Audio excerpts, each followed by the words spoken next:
Bismillahirrahmanirrahim.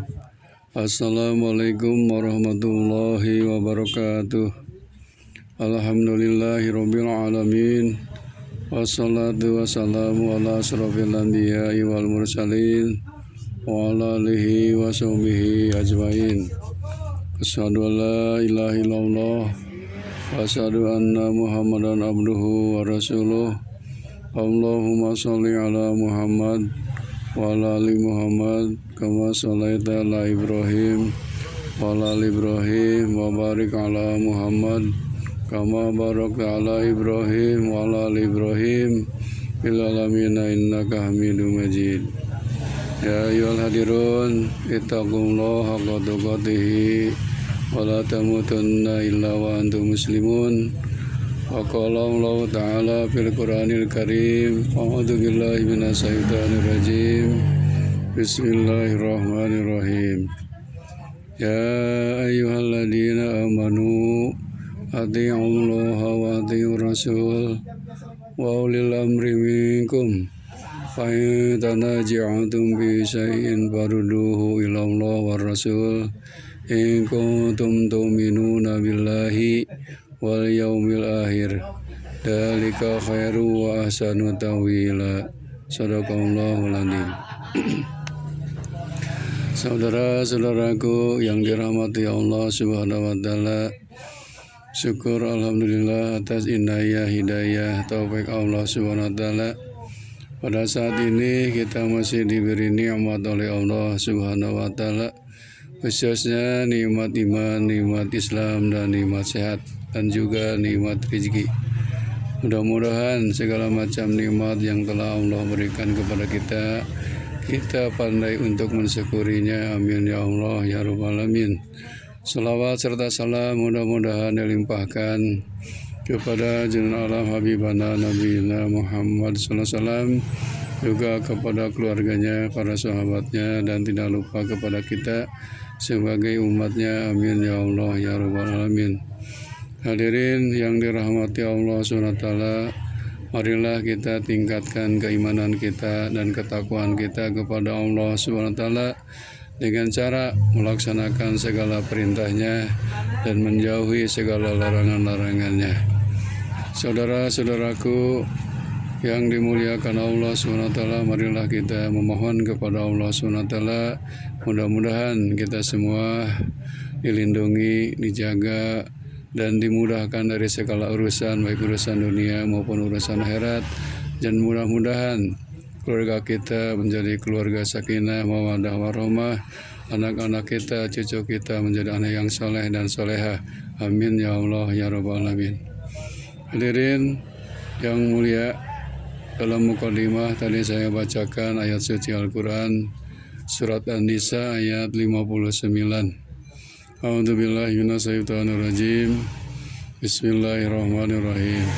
Ya ayyuhalladzina amanu, wahai orang-orang yang beriman, atiiullah wa atiiur rasul, taatilah Allah dan taatilah Rasul, wa ulil amri minkum, dan ulil amri di antara kalian atau pemerintahan. Fa in tanaza'tum fi syai'in, maka jika kalian ada suatu masalah yang bertentangan, yang tidak sepaham, farudduhu ilallah wa rasul, maka kembalikanlah semuanya kepada Allah, yaitu Al-Quran, wa rasul, dan kepada Rasul, yaitu sunnah Rasulullah SAW. In kuntum tu'minuna billah, jika kalian sebagai orang yang beriman kepada Allah, wal yaumil akhir, dan beriman kepada hari akhir. Dzalika khairun wa ahsanu tawila, yang demikian itu adalah lebih bagus ta'wil kalian. Hadirin rahimakumullah, ayat ini menjelaskan kepada kita bahwa kita sebagai manusia yang tugasnya beribadah kepada Allah, Allah Subhanahu wa taala telah memberikan hidayah atau petunjuk atau pedoman. Di antaranya yang menjadi pokok utama untuk kita mengarungi ibadah ini di dunia menuju alam akhirat, kita punya pedomannya, yaitu Al-Quran Dan yang kedua punya pedoman yaitu sunnah Rasulullah SAW. Bagaimana tadi firman Allah, maka kata Allah, jika kalian beriman, taatilah Allah, taatilah Rasul, dan taatilah pemerintahan. Jika ada suatu masalah yang tidak sepaham, maka kembalikanlah semuanya kepada Al-Quran, kembalikanlah semuanya kepada sunnah Rasulullah SAW jika kalian termasuk orang yang beriman kepada Allah dan yaumul akhir. Jadi pasti dalam kehidupan ini tidak ada yang sama, tidak ada sepaham. Kalau kita banyak masalah yang tidak sepaham dengan kita, maka jangan diruncingkan. Sadarilah, kita kembalikan saja semuanya kepada Al-Quran. Sebab Al-Quran ini merupakan pedoman hidup bagi manusia. Sebagaimana firman Allah di dalam Quran surah Al-Baqarah disebutkan, Dalikal kitabu la raiba fih, inilah kitab Quran, di dalamnya tidak ada keraguan, hudal lil muttaqin, menjadi petunjuk bagi seluruh manusia. Malahan Allah Subhanahu wa taala di dalam Al-Quran surah Al-Baqarah telah berfirman, A'udzubillahi minasyaitonirrajim. Syahrul Ramadan alladzi unzila fihil Qur'an hudal linnas wa bayyinatin minal huda wal furqan. Pada bulan Ramadan Allah menurunkan di dalam Ramadan itu Al-Quran supaya menjadi petunjuk bagi manusia dan menjadi penjelasan dari berbagai macam petunjuk dan pemisah. Itulah ayat Quran ini yang sebanyak Al-Quran 6.666 ayat adalah merupakan pedoman bagi kita untuk menjalani kehidupan supaya kita bahagia di dunia dan akhirat. Tidak cukup Al-Quran saja, sebab di situ juga kalimatnya wa'atiu Rasul, dan taatilah Rasul.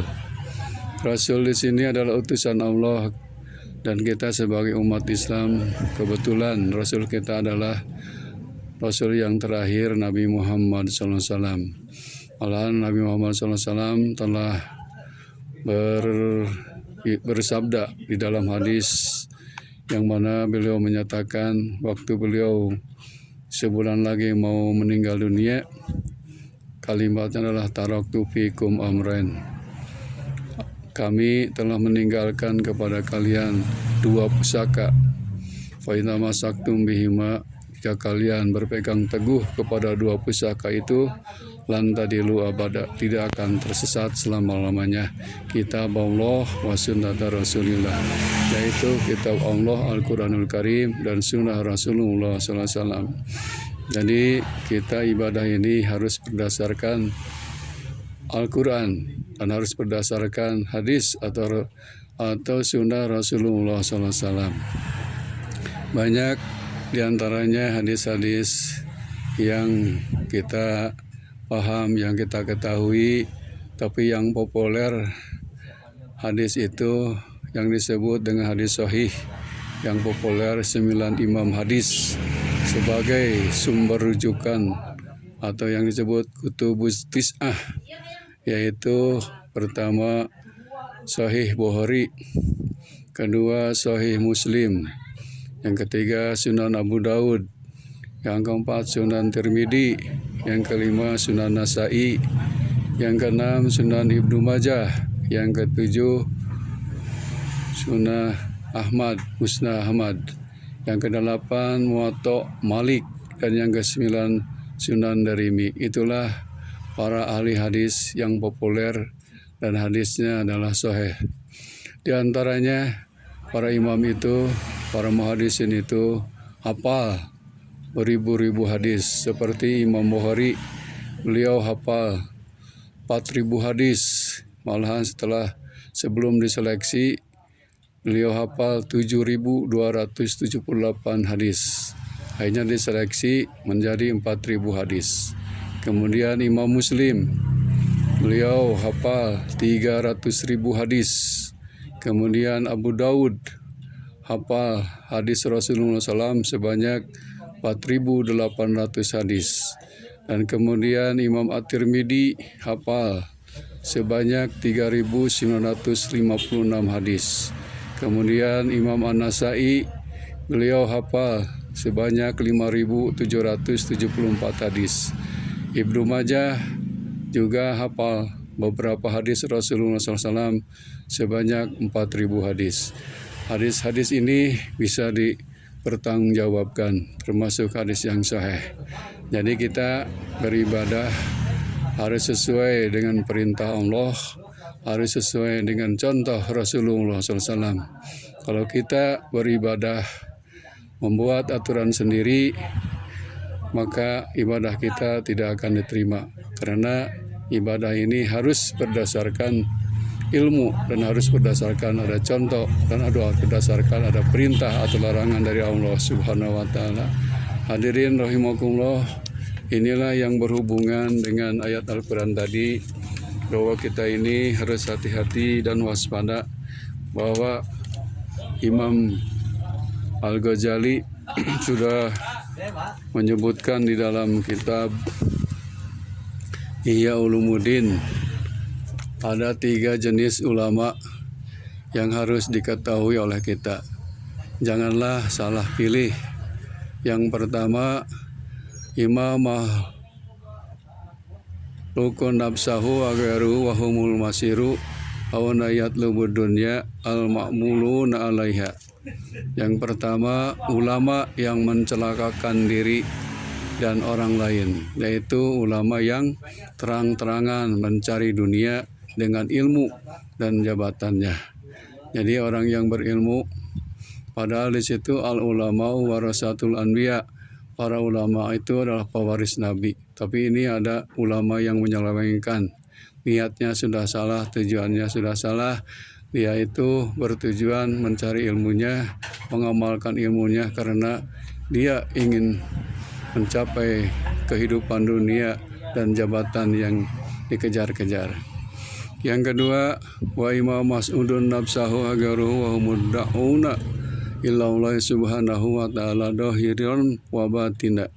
Kedua, ulama yang membahagiakan dirinya dan orang lain, yaitu ulama yang mengajak umat ke jalan Allah baik lahir maupun batin. Ini ulama yang benar. Jadi mengajak kepada dirinya sendiri untuk berbuat baik dan mengajak kepada orang lain untuk taat kepada Allah Subhanahu wa taala. Ulama yang ketiga, wa imam malikun nafsahu mas'adu ghairuhu wa huwa alladhi yad'u ilal akhirati wa qarra pada dunya fi dohirihi wa qasduhu bil batini qabulul halqi wa iqamatil jahi. Yang artinya ulama yang ketiga adalah ulama yang mencelakakan dirinya tetapi dapat membahagiakan orang lain, yaitu ulama yang mengajak kepada akhirat dan pada lahiriahnya dia menolak dunia, tetapi tujuan batinnya adalah agar diterima oleh semua makhluk, mendapatkan penghargaan dari mereka dan mendapatkan sanjungan serta kemuliaan di sisi mereka. Hadirin rahimakumullah, para ulama terbagi 3 kelompok, yaitu ulama milah, ulama daulah, dan ulama ummah. Mudah-mudahan kita sebagai umat Islam jangan terkecoh dengan ucapan-ucapan yang mengaku sebagai ulama, padahal itu hadisnya hadis palsu atau maudhu.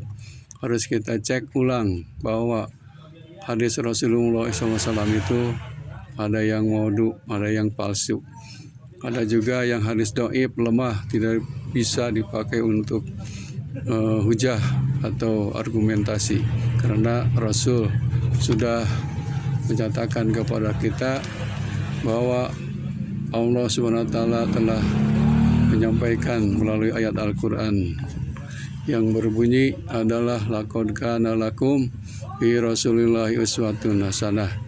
Telah ada bagi kamu pada diri Rasul itu uswatun hasanah, suri teladan yang baik, contoh yang baik, baik dalam segala hal, kolbun atau kolbi, kauli, pilih, hatinya, ucapannya, dan perbuatannya.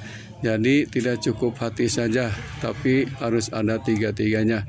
Kolbi, kauli, pilih, insya Allah hidup kita akan bahagia dunia dan akhirat. Hadirin rahimakumullah, mudah-mudahan bahasan ini mendapat hidayah bagi kita, bahwa sekali lagi kita kembalikan semuanya ibadah kita sesuai tidak dengan Al-Quran, sesuai tidak dengan sunnah Rasulullah SAW. Kalau yang tidak sesuai, maka parudu ilallah wa rasul, kembalikan kepada Al-Quran dan hadis Rasulullah SAW. In kuntum tu'minuna billah, jika kalian termasuk orang-orang yang beriman. Khairul kalam, wabillahi taufiq hidayah. Assalamualaikum warahmatullahi wabarakatuh.